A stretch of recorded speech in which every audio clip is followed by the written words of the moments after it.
Nuestra vida está hecha de historias. Las historias, pequeñas y grandes, nos perfilan como personas. El día de hoy vamos a conocer la historia de una mujer mexicana, Gabriela Guzmán Arnaud. Ella tiene una historia familiar que va unida a una isla, a una mítica isla en el Pacífico, Clipperton. Gabriela Guzmán está aquí conmigo. Quiero saludarla. Buenas tardes y bienvenida a Sudaquía, Gabriela. Buenas tardes, Silvia. Muchas gracias. Yo nací en México. Conocí los sabores y los olores de Francia y de Cataluña y viví los sabores mexicanos. Llevada de la mano de mi abuelo Ramón, comí y bebí queso y vino francés y butifarras con alioli y tamales con ponche. ¿De dónde somos?, pregunté un día a mi abuelo. Hoy me sigo preguntando, ¿de dónde soy? Estoy en mi patria chica, la patria de mi bisabuela catalana, porque yo decidí que quería vivir aquí. Soy catalana por decisión.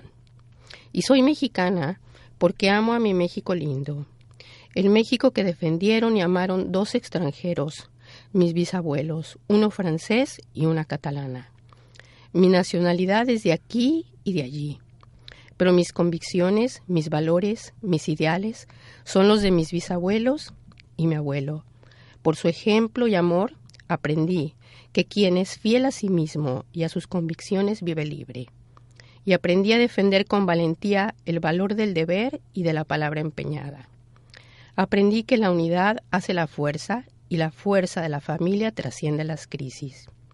Mi bisabuela sobrevivió a un abandono de más de 4 años en la isla de Clipperton y su valentía, fidelidad y amor por su esposo hizo de ella un ejemplo de vida. Mi lucha es intentar vivir como ella en un mundo cada día más complejo y gritar al mundo que es más libre quien vive sin cadenas, quien es fiel a sus convicciones y a los valores universales.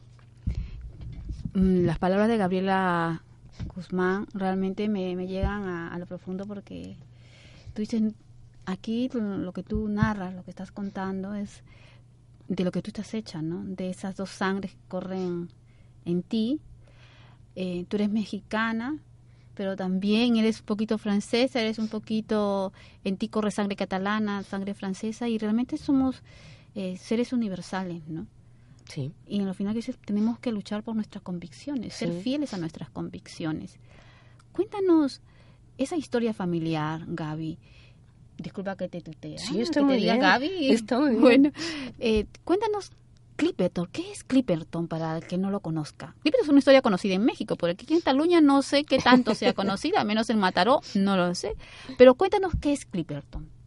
Bueno, Clipperton es el nombre de una isla que era mexicana hasta el año 1924. Fue una isla que descubrieron los españoles junto con todo el territorio mexicano y que pues lógicamente cuando México se independiza de España pues pasa a formar parte de lo que es de México. La República Mexicana. Así es. Es una isla que se encuentra en el Pacífico.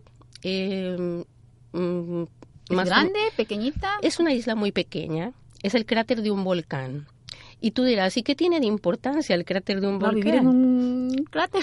Sí, es una isla súper pequeñita, una franja de tierra diminuta y perdida a la mitad del Océano Pacífico.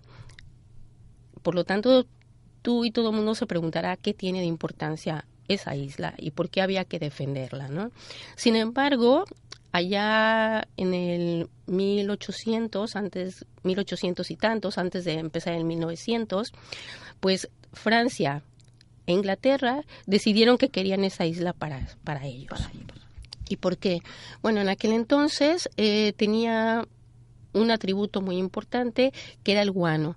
El guano es el excremento de los pájaros. Ahí hay una cantidad tremenda de pájaros, se llaman pájaros bobos, hay una cantidad tremenda de estos pájaros y ese guano se utilizaba en aquel entonces como fertilizante y había empresas inglesas, empresas estadounidenses que se dedicaban a extraer ese guano porque les daba mucho dinero. Actualmente la isla pasó finalmente a manos francesas, y ahora la isla tiene un valor en la profundidad. Bueno, en el 1800, antes de 1900, Sí. era un valor económico por el Por el guano. Y ahora, ¿cuál es el valor? Dices, ya el guano no el guano actualmente ha pasado, ha ya perdido no, valor. ya no se usa, sí, y por lo tanto eso ha perdido valor. Pero actualmente en la profundidad del mar lo que hay son una cosa que se llaman nódulos polimetálicos. ¿Cuál es la historia de tu bisabuelo? ¿Cómo Sí. llega él a Clipperton? Sí, bueno, antes de explicarte cómo llega, a mí me interesaría poderte decir Dime. que él era hijo de franceses.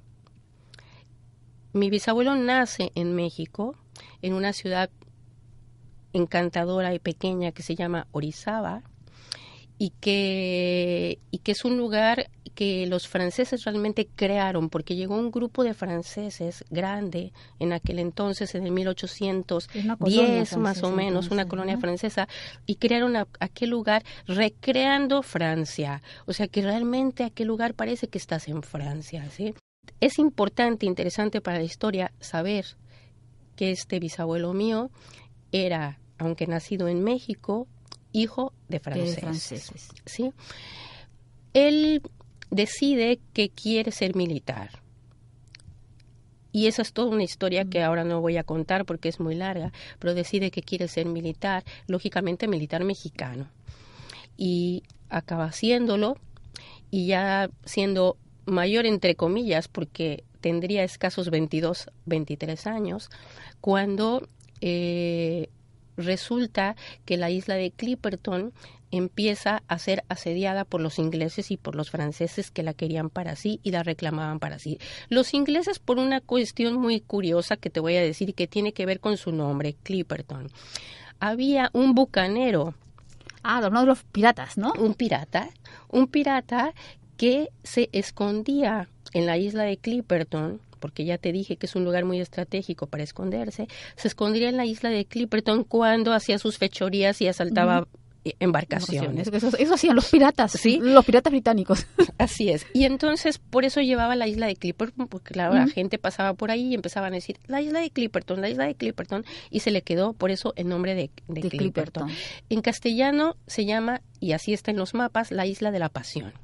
¿Sí? La Isla de la Pasión. ¿Sí? Que Laura Restrepo tiene exactamente, una novela sí. con ese nombre, ¿no? Bueno, ella está basada en nuestra historia, ¿sí?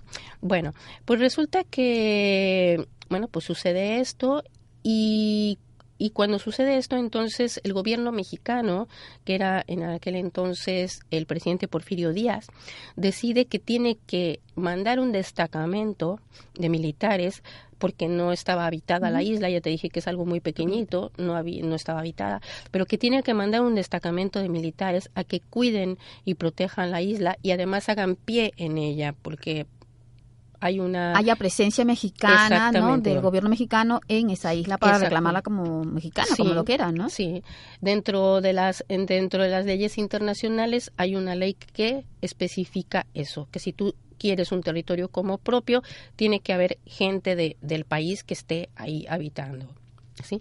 Entonces mandan a este destacamento del cual mi bisabuelo era el jefe, el capitán, ¿no?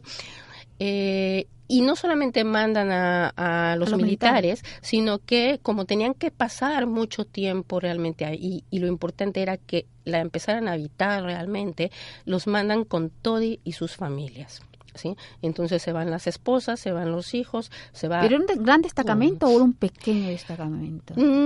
No pasaba de 50 personas. Sí, o sea, realmente no era muy grande porque tampoco se necesitaba que fuera tan grande, ¿no? Lo importante era la presencia, ¿no? No iban a luchar en teoría con nadie, ¿no? Era la presencia ahí.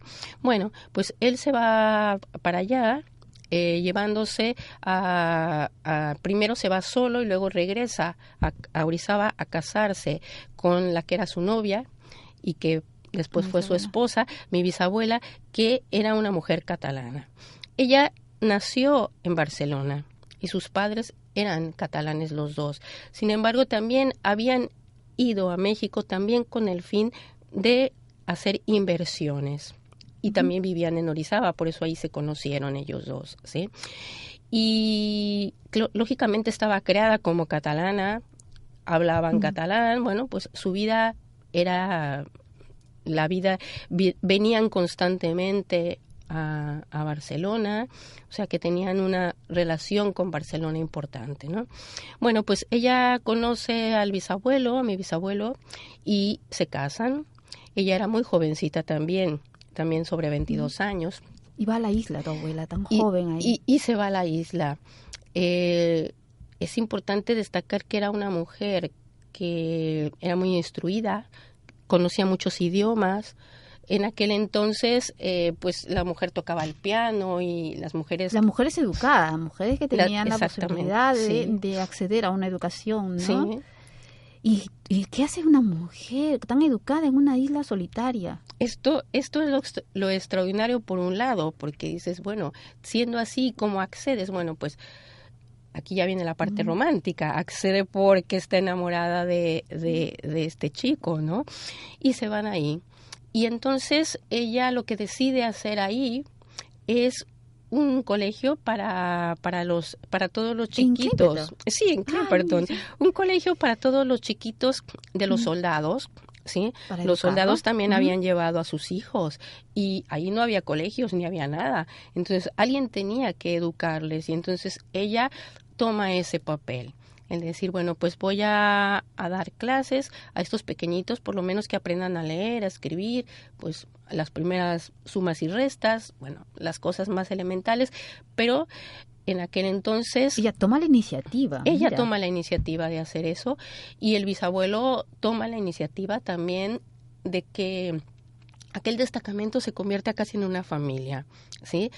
Ellos eran muy pocas personas realmente las que estaban ahí, entonces para él era importante que aunque había niveles militares que había que cumplirse claro, estamos hablando también estamos hablando del siglo pasado, claro, ¿no? claro, antepasado ya. Claro, sí, cuando la gente, bueno, se hablaba de usted y se respetaba mucho estas cosas de los estratos, sí, todo esto se respetaba mucho y demás. Bueno, pero aún así para él era importante que toda esa gente se sintiera como un grupo, como una familia en que todos tenían que estar los unos por los otros. Una visión muy comunitaria de tu abuelo. Sí. Antes de que estallara realmente la revolución, mi abuelo ya hace algunos viajes a la Ciudad de México para pues empezar a empaparse de lo que está pasando, mi bisabuelo. Y bueno, ve que la situación está complicada, pero sus jefes militares le dicen que pase lo que pase, él como militar tiene el deber de estar en la isla y defendiéndola, porque aunque el gobierno mexicano cambie, ellos son militares y tienen que defender la isla. Entonces, él obedece y se vuelve ahí para Clipperton. Lo que empiezan a notar es que el barco, en lugar de venir cada 2 o 3 meses, empieza a venir cada 6 meses y cosas así, ¿no? Y entonces ellos, bueno, pues empiezan a guardar víveres porque surgiera alguna situación complicada. Previniendo lo que pudiera pasar. De repente, y digo de repente porque el tiempo empieza a pasar y a pasar y a pasar y pasa más de un año y el barco no regresa. Y entonces es cuando se empiezan a dar cuenta de que el barco no va a regresar. No va a regresar más. ¿Sí? Y que en aquella isla no se puede cultivar nada, porque es el cráter de un volcán, por lo tanto es piedra volcánica. ¿Qué cultivas en la piedra volcánica? No puedes cultivar nada. De hambre tampoco se morían, porque tenían toda la pesca que querían, o sea, más que suficiente. Mi abuelo, que era un niño, sí, recordaba todo esto, esta vicisitud. Todo esto es increíble porque él era un niño bastante pequeño. Sin embargo, yo pienso que cuando te suceden cosas verdaderamente fuertes que determinan tu vida, dramáticas, tan intensas, claro que... las cosas difícilmente se te olvidan, se te quedan en la memoria y grabadas. En la memoria grabada, ¿sí? Él era un niño muy pequeño cuando sucede eso, ¿sí? Sin embargo, él recuerda, desgraciadamente ya no lo tenemos entre nosotros, pero te podía contar con lujo de detalle casi cada día En la isla. En la isla, ¿Qué ¿sí? es para una niña el tener un abuelo que ha vivido en una isla, que ha pasado por esto? Porque claro, yo estoy cortando ahorita la Sí. historia, pero tú como niña que escuchabas a tu abuelo, ¿qué pensabas en ese momento? O sea, al escuchar todas estas historias. A ver, como te digo, siendo niña lo escuchaba como un cuento de hadas, ¿no? Cuando voy teniendo más uso de razón y siendo más consciente, es cuando me doy cuenta de la importancia que esto representa. Sobre todo porque pasando lo que él pasó, el abandono y muchas otras circunstancias que, bueno, que yo narro en mi novela y en el guión que estoy escribiendo, otras circunstancias verdaderamente dramáticas que tienen que sufrir posteriormente. Sí, eso es lo que te iba a preguntar. Sí, Suceden tu bisabuelo sí, es un militar que está sí, encargado de defender la isla sí, hasta la muerte, sí, se puede decir, ¿no? Y realmente la defiende hasta la muerte. sí, hasta la muerte. ¿Por qué crees este bisabuelo que tenía esa guerra francesa defiende este territorio hasta la muerte? Cuéntanos cómo fue ese desenlace. Y además lo defiende de franceses. Ahí lo contradictorio, lo paradójico, ¿no? Sí. Yo digo que el destino fue muy caprichoso con él, porque claro, él era un militar mexicano, porque así lo decidió él, pero al mismo tiempo por sus venas y en su educación, Era lo que francesa. decías, había mamado todo lo francés. Él hablaba francés, entre otros idiomas, pero bueno, su vida era de francés, ¿no? Y sin embargo es enviado ahí a defender a la isla contra Francia. Y lo hace. Lo hace no solamente cumpliendo su deber, que era lo lógico como militar, sino que va más allá, digo yo, porque supera solamente el cumplimiento del deber para decir, aquí yo hasta la muerte. Y realmente la muerte lo alcanza ahí. No a manos de un francés, no con una bala metida entre ceja y ceja, sí, ¿no? no de esa manera, pero sí luchando contra las inclemencias de aquel abandono en el que habían sido pues dejados ellos, ¿no? Y entonces, pues luchando contra todo eso, tratando de salvar a su gente que estaba a su cargo, ¿sí? Muere trágicamente, ¿no? Él trágicamente. Pero no muere solo, mueren con todos. Ella se sola, una mujer ahora ya sola, porque quedó viuda, pero ella no se rinde, o sea, se podía ver, estoy sola en una isla y me echo a morir y lloro y ahí me quedo llorando. Claro. Pero tu abuela no hizo eso. No. Tu abuela fue valiente, ¿no? Ella y las otras mujeres, porque estaban lógicamente las esposas de los otros hombres, ¿sí? Bueno, pues ella y otras mujeres son las que se quedan ahí solas con sus hijos, pero decide que va a sobrevivir y que ella es ahora la que tiene que conseguir que todas esas mujeres sobrevivan hasta que venga el próximo barco a rescatarlas. Y ella lo logra. Gaby, nos estamos quedando casi sin tiempo y yo quiero, porque podríamos seguir contando la historia, pero vamos a ir resumiéndola. Sí. Tu abuela logra salir viva de la isla. Sí. Se enfrenta, yo creo que había un hombre ahí, y ella lucha y se enfrenta. Y ellas, luego que son rescatadas, obviamente, tu abuela inicia también a reclamar. Ella nunca deja reclamar, igual que tu abuelo también, ¿no? Ha sido un honor recibirte, tenerte aquí, realmente una charla muy, muy interesante. Espero volver a contactar contigo y que regreses al programa. Gracias. Muchas gracias a ti, Silvia.